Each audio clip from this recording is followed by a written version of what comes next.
Aleluia, Jesus. A paz do Senhor, meus queridos irmãos. Mais uma vez nós estamos aqui, eu, pastor Valdir, para junto dos irmãos meditarmos na palavra e entendermos um pouco mais acerca do tema referente do dia. Nós estamos no ano de 2025, ano de construir os nossos sonhos. E o tema do nosso mês de outubro, a fonte inesgotável. João 4, 13 e 14. E o tema do dia é esse: Jesus é a fonte inesgotável. Nós estaremos falando sobre o acusador, sobre acusações que são feitas para barrar os nossos sonhos, os nossos ideais, para impedir-nos que alcancemos a realização dos nossos sonhos. Amém? Nós vamos orar ao Senhor e posteriormente estaremos então ministrando a palavra do Senhor. Meu Deus, nós entramos agora em tua presença, com louvor, com adoração, exaltando e engrandecendo o teu santo e bendito nome, e pedindo que o Senhor fale ao nosso coração, nos dando sabedoria e entendimento para, meu Deus, ministrar a tua palavra, para que esta palavra ela venha de encontro à nossa necessidade, naquilo que precisamos para vencer o nosso dia a dia, para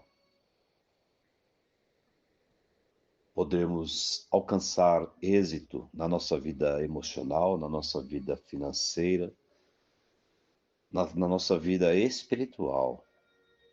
Nós temos por base, Senhor, andar com ambas as pernas.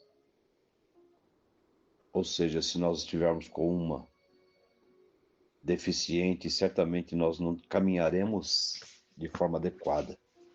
Então, a nossa vida espiritual, como a material, elas precisam estar estabilizadas, meu Deus, precisam estar de igual modo caminhando. E por isso nós oramos para que o Senhor nos dê sabedoria e entendimento para nós podermos administrar a nossa vida perante o Senhor. E nós entramos em tua presença nesta hora para mais uma vez meditarmos na palavra que nos traz sabedoria, graça, conhecimento e entendimento para vencer primeiramente, meu Deus, nosso eu, para, meu Deus, estreitar esta comunhão contigo e para vencer as astutas ciladas do diabo. Nós colocamos agora a nossa vida em tuas mãos, pois o diabo quer saquear os nossos poços, quer entulhar os nossos poços. Mas nós cremos que o Senhor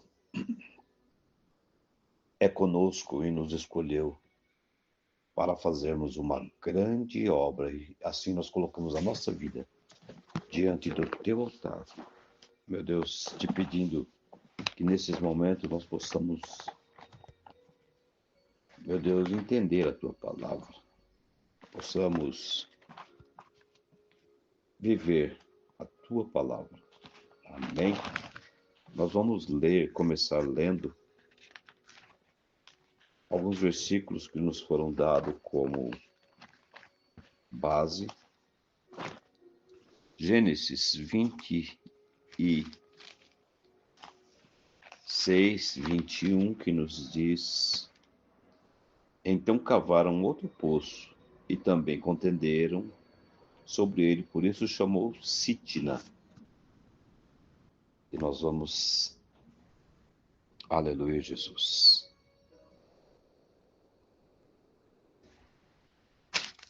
E depois nós vamos então para Apocalipse 12:10. Apocalipse 12:10.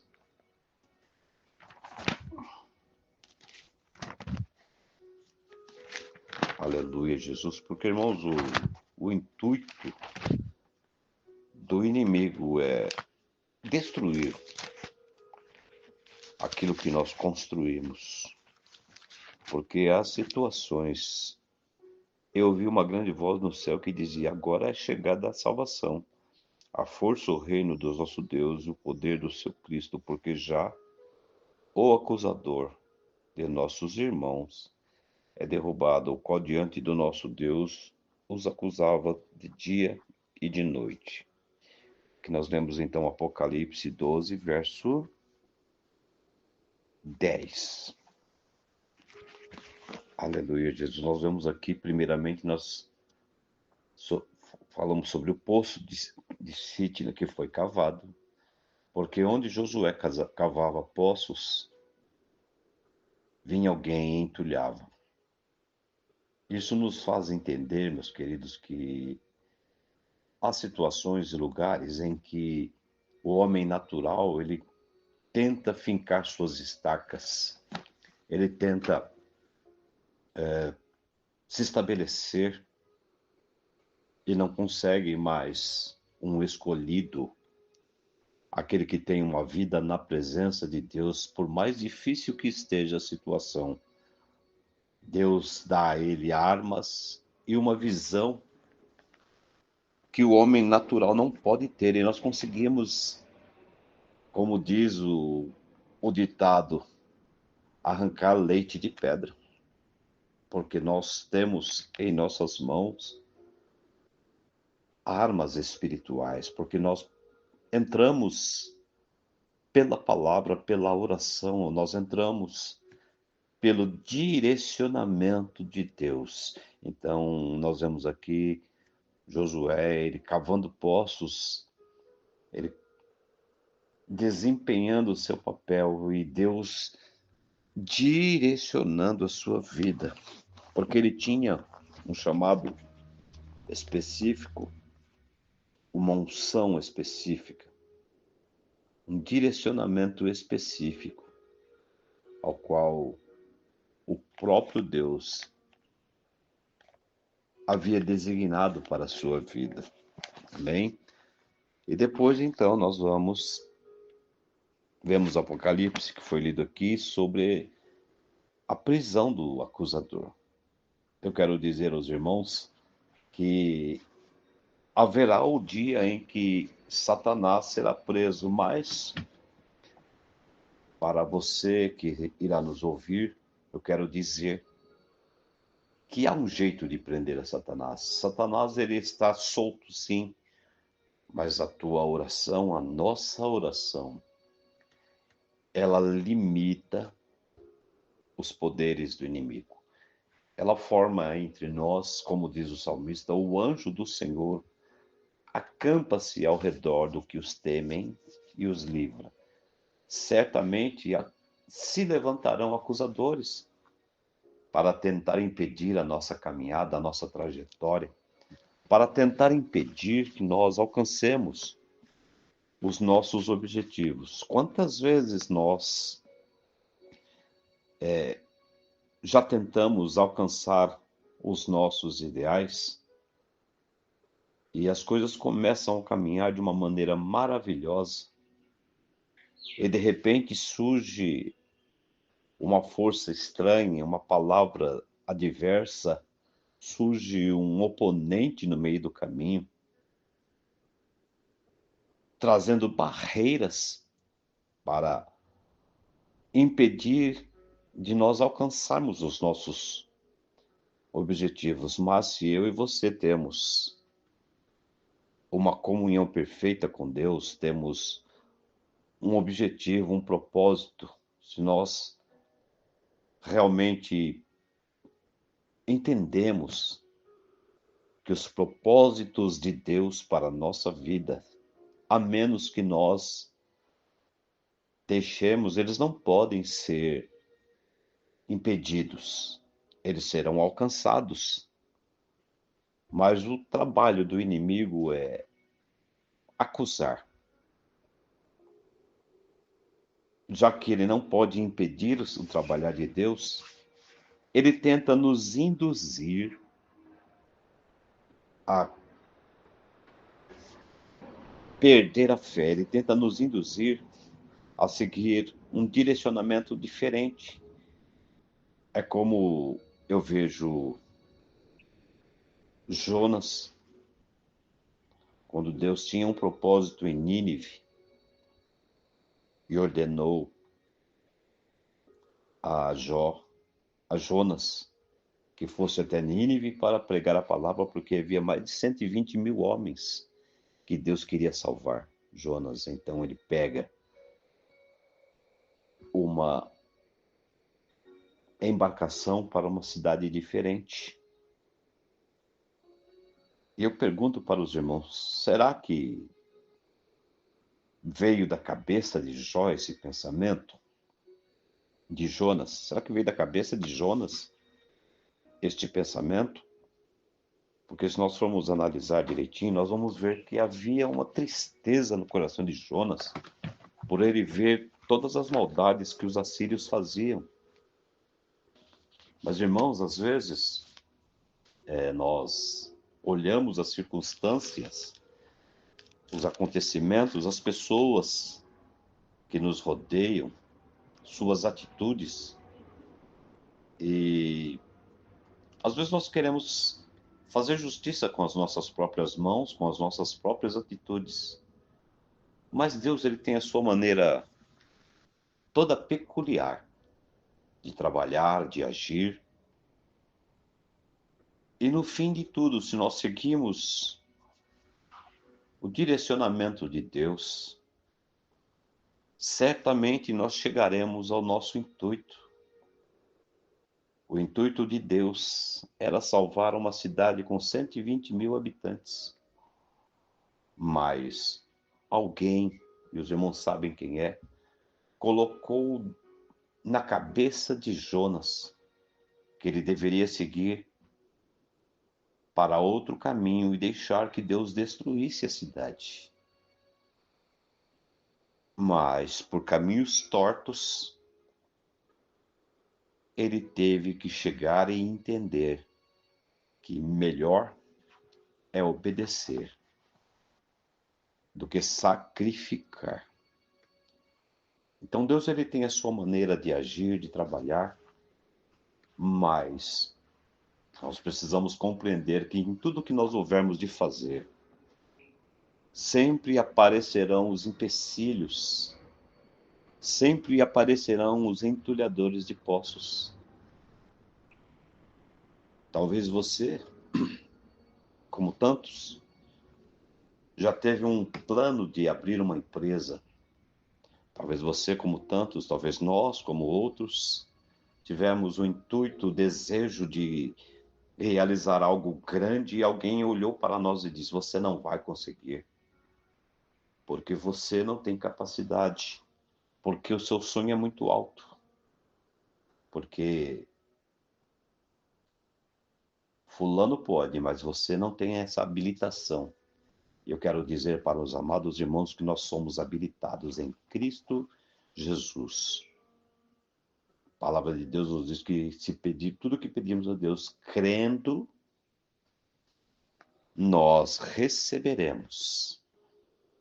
Então nós vamos, como eu disse aqui no livro de Apocalipse, capítulo 2, verso 10, ele diz: eu vi uma grande voz no céu que dizia: agora é chegada a salvação, a força, o reino do nosso Deus e o poder do seu rei, Cristo, porque já o acusador de nossos irmãos é derrubado.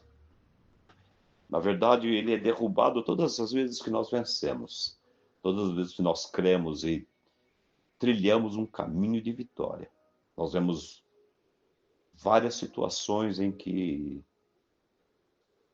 Satanás, ele acusou, ele tentou mostrar a sua falibilidade, a sua fraqueza, mas nós temos diante de Deus um advogado, a saber, Cristo Jesus.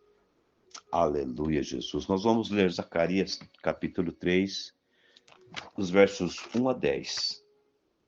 Zacarias, capítulo 3.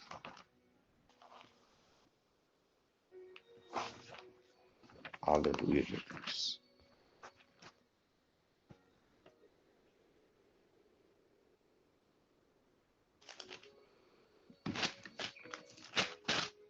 Vamos lá na leitura. Vamos buscar esse texto. Ele mostrou-me o sumo sacerdote Josué, o qual estava diante do anjo do Senhor, e Satanás estava à sua mão direita para se lhe opor. Mas o Senhor disse a Satanás: O Senhor te repreenda, ó Satanás. Sim, o Senhor que escolheu Jerusalém te repreenda. Não é esse um tição tirado do fogo? Josué, vestido de vestes sujas, estava diante do anjo. Então respondeu aos que estavam diante dele, dizendo: Tirai-lhe estas vestes sujas. E a Josué disse: Eis que tenho feito com que passe de ti a tua iniquidade, e te vestirei de vestes finas. E disse eu: Ponham-lhe uma mitra limpa sobre a sua cabeça. E puseram uma mitra limpa sobre a sua cabeça, e vestiram-no das roupas, e o anjo do Senhor estava em pé. E o anjo do Senhor protestou a Josué, dizendo: Assim diz o Senhor dos Exércitos: Se andares nos meus caminhos e se observares a minha ordenança, também tu julgarás a minha casa, também aguardarás nos meus átrios, e te darei livre acesso entre os que estão aqui. Ouve, pois, Josué, sumo sacerdote, tu e os teus companheiros que se assentam diante de ti, porque são homens simbólicos.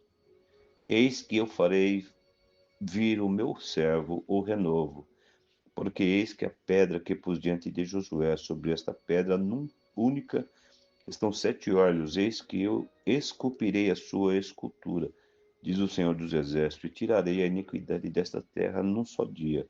Naquele dia, diz o Senhor dos Exércitos, cada um de vós convidará o seu próximo para debaixo da videira e para debaixo da figueira. Então, aqui, meus queridos, nós vemos numa visão,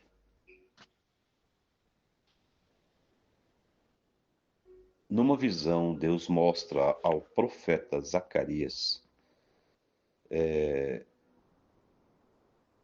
o qual estava diante do anjo do Senhor, e Satanás estava à sua mão direita para lhe opor. Deus ele mostra a Zacarias o sumo sacerdote Josué, e ele mostra o Senhor repreendendo a Satanás, porque Satanás, ele, como acusador, ele tenta criar situações, ele tenta criar visões. Quem era Josué? Josué era o sumo sacerdote, portanto, ele era aquele responsável em dirigir um povo, responsável em levar um povo à terra prometida. E nós vemos que na trajetória, na saída do cativeiro, aconteceram coisas terríveis, assim como aconteceram coisas maravilhosas, também aconteceram coisas terríveis. E muitas vezes, agora eu falo como sacerdote e falo como sacerdote do lar. Nós vemos Deus, ele trazendo ao sacerdote, ou Satanás, ele tentando trazer ao sacerdote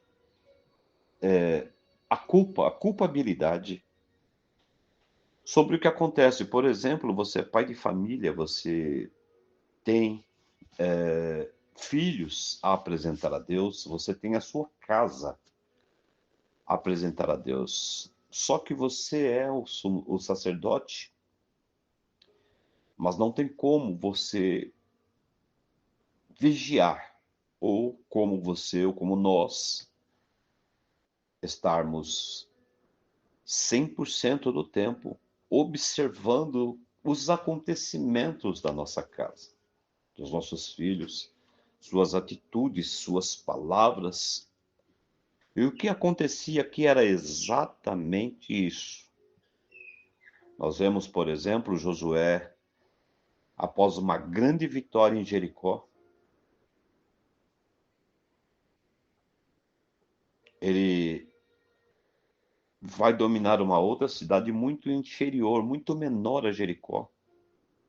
E ele, como sacerdote, como sumo sacerdote, ele já acreditava que a vitória era certa, porque a maior vitória era derrubar as muralhas de Jericó. Ele manda um povo até Ai. E por ser uma cidade pequena, ele resume a quantidade de homens, manda uma quantidade bem reduzida de homens. E chegando a Ai, com aqueles homens potentes, porém uma quantidade reduzida, eles perdem a batalha e saem correndo. E Josué, o sumo sacerdote, ele rasga as suas vestes e entra na presença de Deus, questionando o motivo daquela derrota.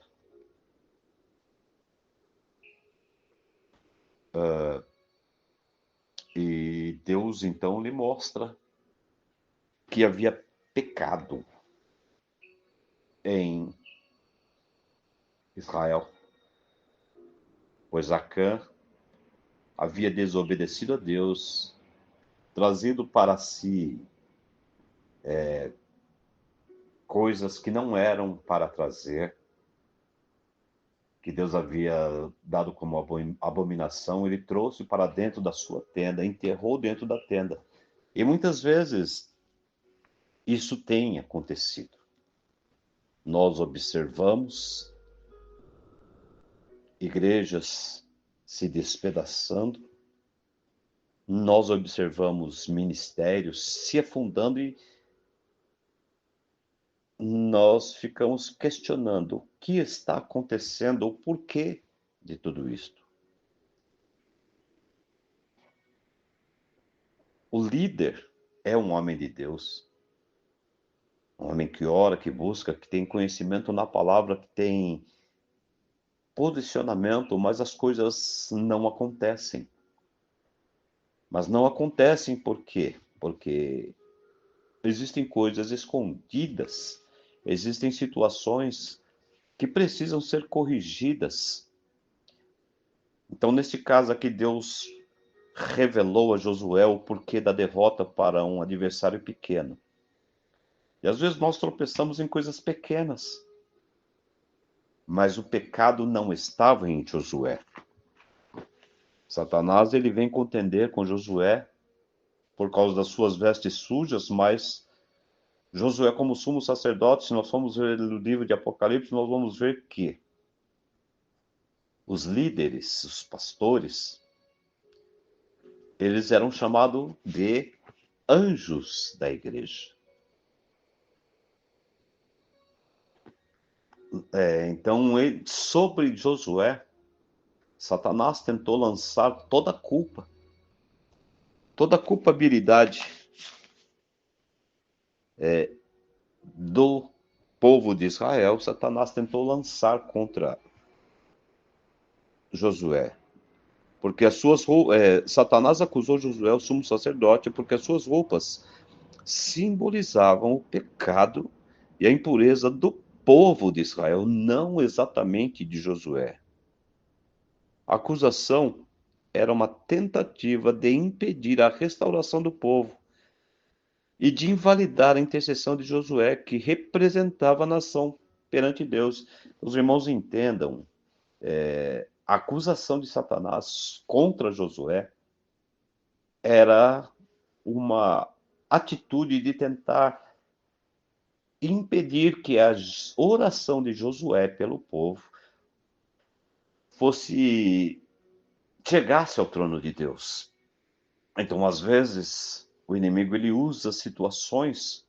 Quantas vezes você, meu querido irmão, se julgou indigno de orar, de falar de Deus por uma situação que aconteceu na sua vida?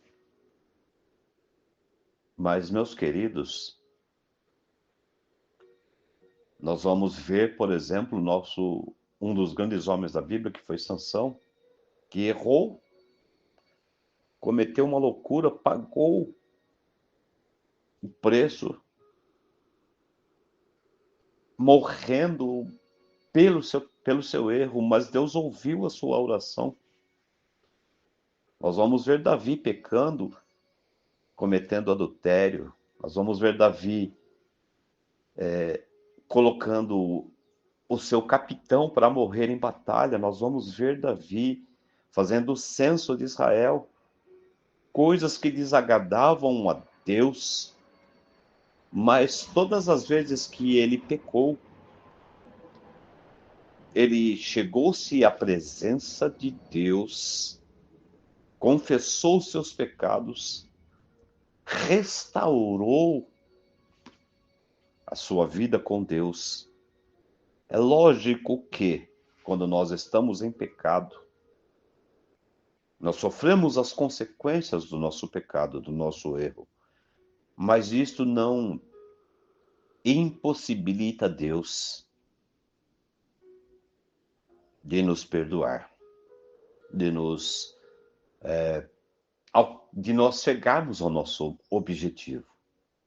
O que Satanás queria fazer ali era lançar sobre o líder, sobre o sumo sacerdote, uma acusação. E uma vez ele desorientando o líder, uma vez ele desestabilizando emocionalmente e espiritualmente o líder, consequentemente, ele traria uma derrota para toda uma nação.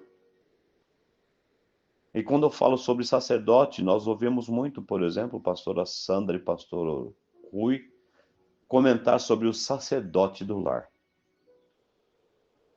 Pastor, mas eu não sou pastor, eu não sou presbítero, eu não sou diácono, eu não sou nada na igreja. Então tá, você pode não ser na igreja, mas você é um sacerdote do seu lar.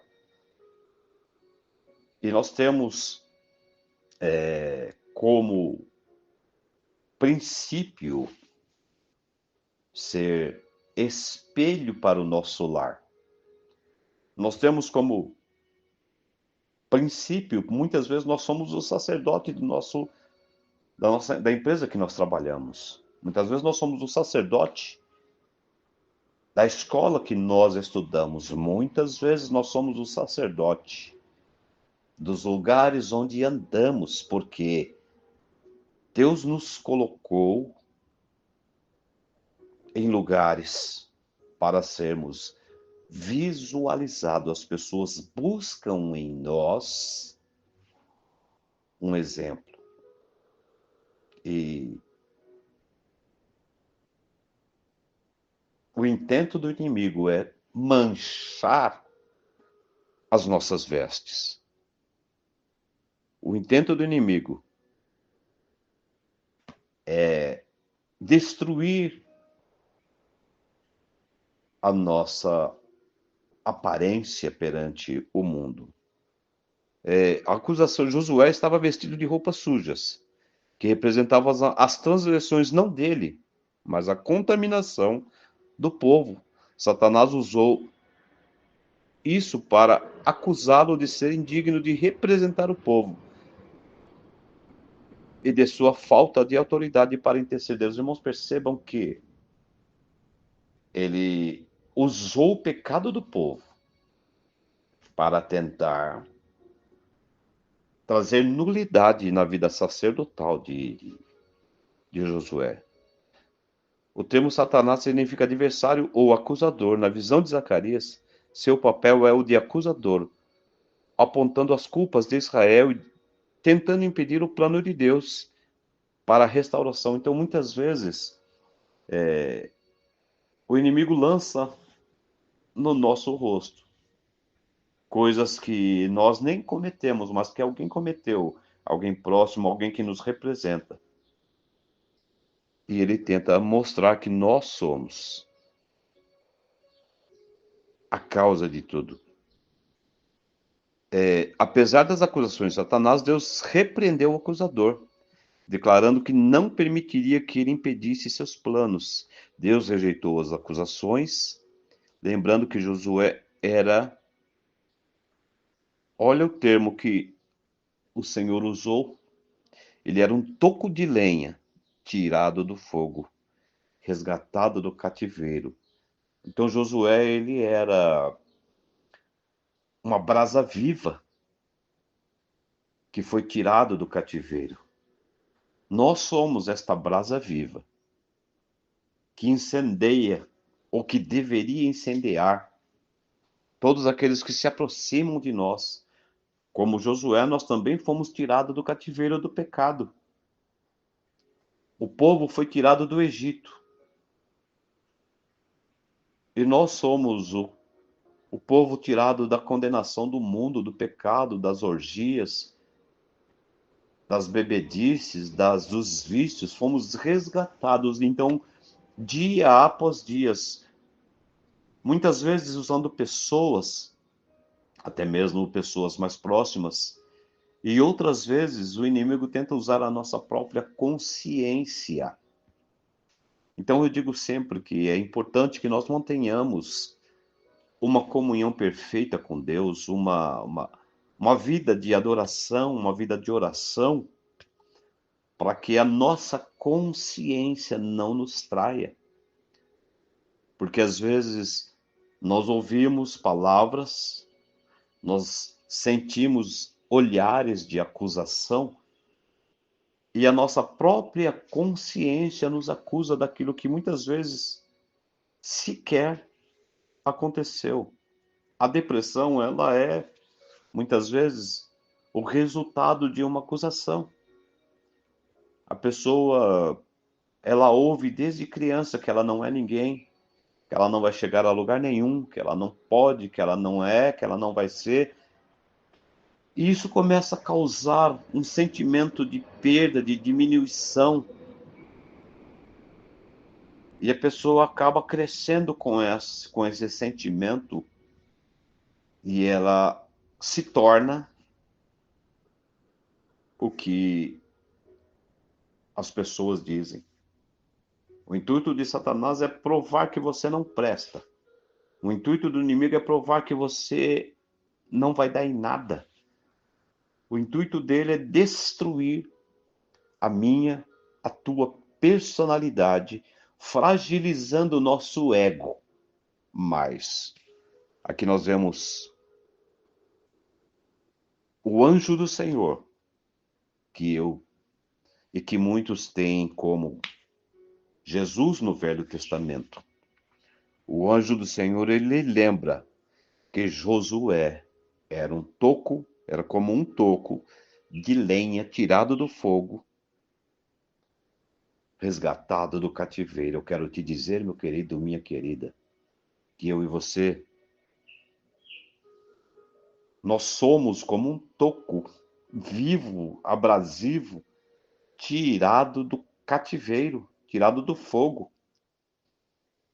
Então, muitas vezes nós sofreremos algumas acusações, mas temos perante Deus um advogado que se chama Jesus Cristo. Em seguida, o anjo do Senhor ordenou que as vestes sujas de Josué fossem removidas e ele fosse vestido com roupas limpas, simbolizando o perdão e a restauração e a justiça de Cristo. E lá na frente, no fim deste capítulo, ele nos mostra, ele nos fala sobre o renovo.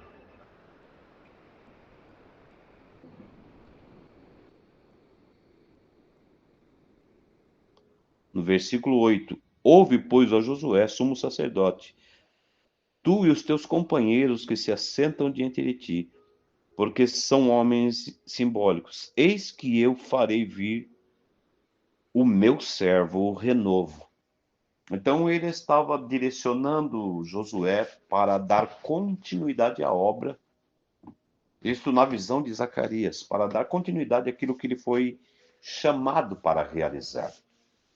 Porque Josué, na verdade, ele simboliza um resgatador.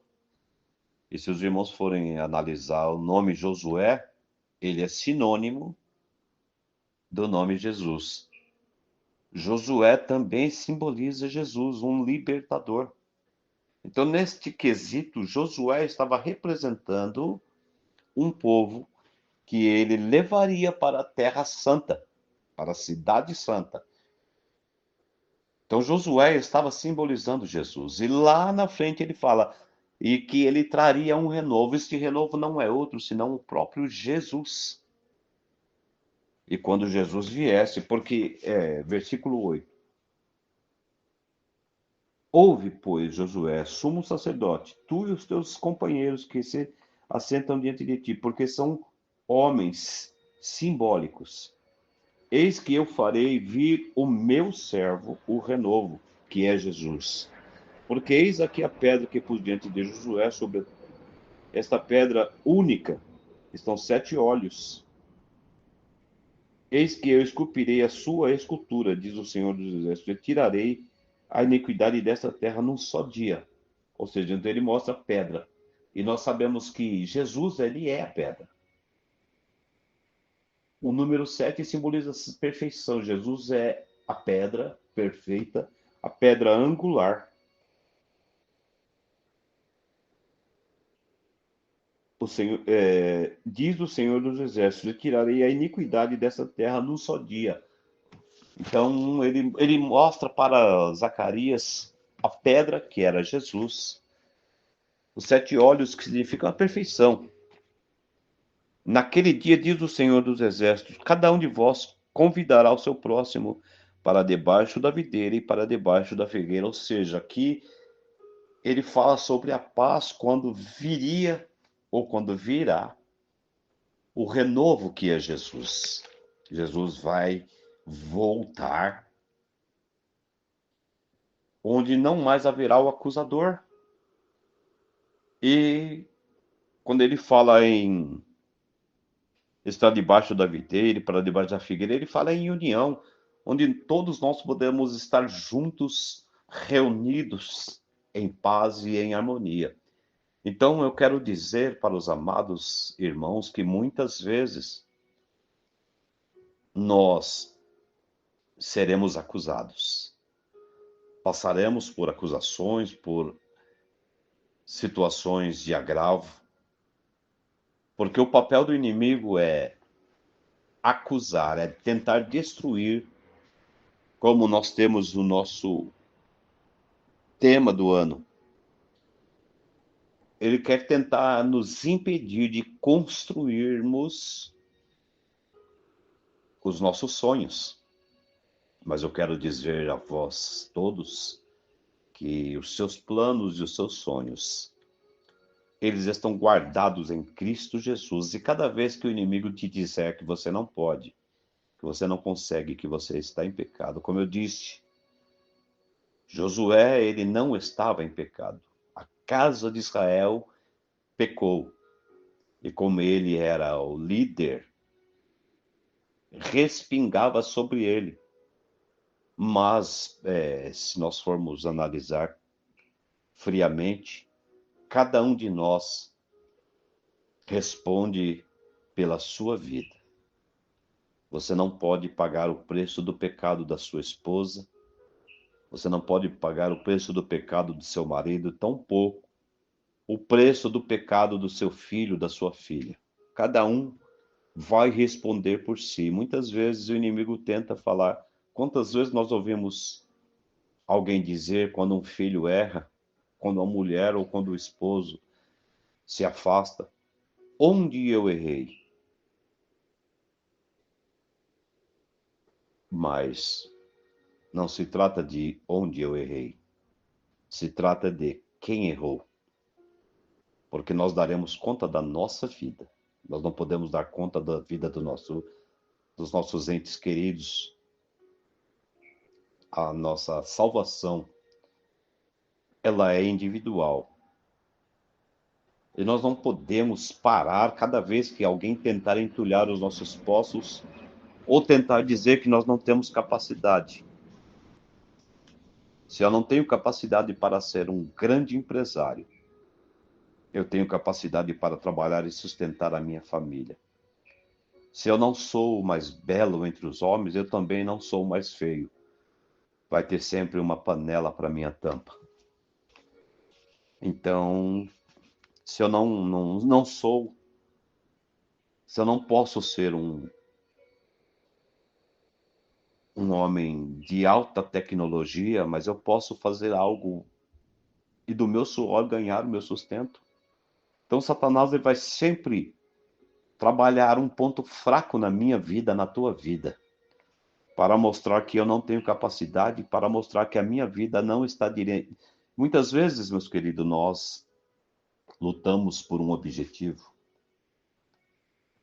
e não alcançamos e tentamos achar um culpado pela nossa derrota. E Satanás, então, ele entra nessa lacuna para dizer que você não alcançou porque você não orou direito, não alcançou porque você não tem fé, não alcançou porque você é incapaz, não alcançou porque sua vida está torta.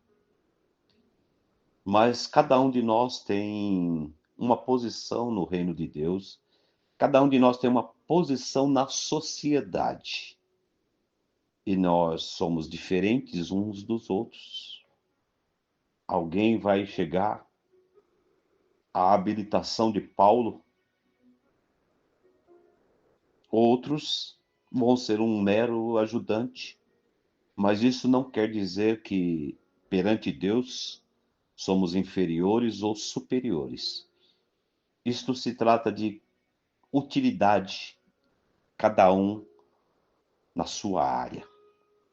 Então não deixe que o inimigo acuse, não deixe que o inimigo tente contra a tua vida, mas entenda, quando alguém te acusar, mostre-se diante de Deus e deixe que o anjo do Senhor, ele seja o teu advogado, o teu juiz. E quando nós assim fazemos, nós somos muito mais do que vencedores. Que Deus nos ajude, nos dê graça, nos dê sabedoria para vencermos as nossas incapacidades e as nossas dúvidas. Amém? Senhor meu Deus, mais uma vez eu me coloco diante do Senhor agradecido por esta oportunidade. Te peço, Senhor, que esta palavra venha trazer sabedoria, graça, entendimento, para, meu Deus, lutarmos por nossos objetivos e para suportar as acusações, mostrando que o Senhor é na nossa vida. Pois a tua palavra nos diz que se o Senhor é por nós, quem será contra nós? Então eu oro a ti neste momento, pedindo que o Senhor abençoe os teus servos que ouvirão esta palavra, que estarão diante de ti, para que, Senhor, os teus servos possam vencer e acreditar que nenhum acusador pode tirar a nossa fé, pode roubar a nossa fé, pois somos sacerdotes da nossa casa. Somos sacerdotes e daremos conta da nossa vida e não a de terceiros. Ainda que o mundo caia ao nosso redor, o Senhor é o nosso refúgio e fortaleza, socorro bem presente na hora de angústia. E eu te agradeço nesse momento, colocando a vida do teu povo nas tuas mãos e declarando a bênção, declarando a vitória em nome de Jesus para a tua glória. Aleluia, Jesus, Senhor. Amém. Que Deus abençoe a todos em nome de Jesus.